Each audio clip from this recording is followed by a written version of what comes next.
America అనుకున్నంత పని చేస్తుందా? ఇరాన్ పై దాడికి దిగడం ఖాయమేనా? అంటే ప్రస్తుతం జరుగుతున్న పరిణామాలు దానికి బలం చేకూర్చేలా ఉన్నాయి. ఖతార్లోని అమెరికా సైనిక స్థావరం నుంచి పెద్ద సంఖ్యలో బలగాలు ఇరాన్ దిశగా కదులుతున్నట్లుగా తెలుస్తుంది.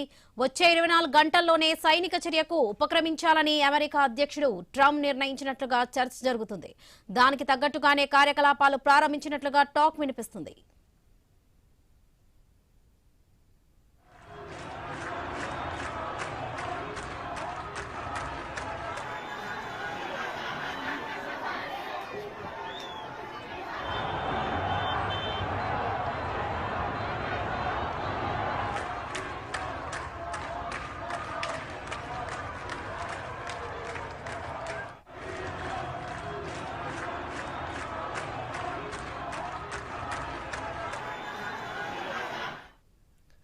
నిరసనకారులపై ఇరాన్ ఉక్కుపాదం మోపుతుంది. దీనిపై ట్రంప్ తీవ్ర ఆగ్రహంతో ఉన్నారు. వారి విషయంలో మానవత్వంతో వ్యవహరించాలని టెహరాన్కు తాగజాగా సూచించారు ట్రంప్. లేకపోతే మూల్యం చెల్లించుకోక తప్పదన్నట్లుగా హెచ్చరించారు.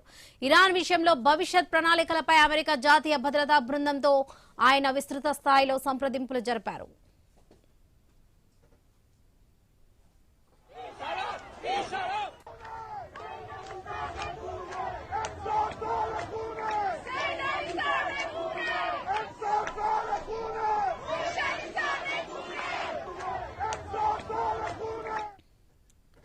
అమెరికా దాని ప్రాంతీయ మిత్రపక్షాలు అల్ ఉదైద్ వైమానిక స్థావరంలో గగనతల రక్షణ కార్యకలాపాల సెల్ను ప్రారంభించారు. ఉద్రిక్తతల నేపథ్యంలో ఖతార్లోని ఓ మిలిటరీ స్థావరం నుంచి బ్రిటన్ కూడా సిబ్బందిని ఉపసంహరించుకుంటుంది. దాడుల్ని ఎదుర్కోవడానికి ఇరాన్ సైతం పూర్తిగా సమాయత్తమైంది.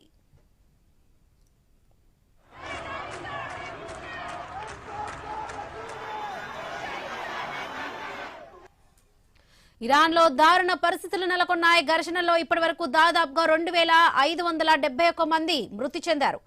ఎప్పుడు ఏం జరుగుతోందనని ఆ దేశ ప్రజలు బిక్కుబిక్కుమంటూ గడుపుతున్నారు.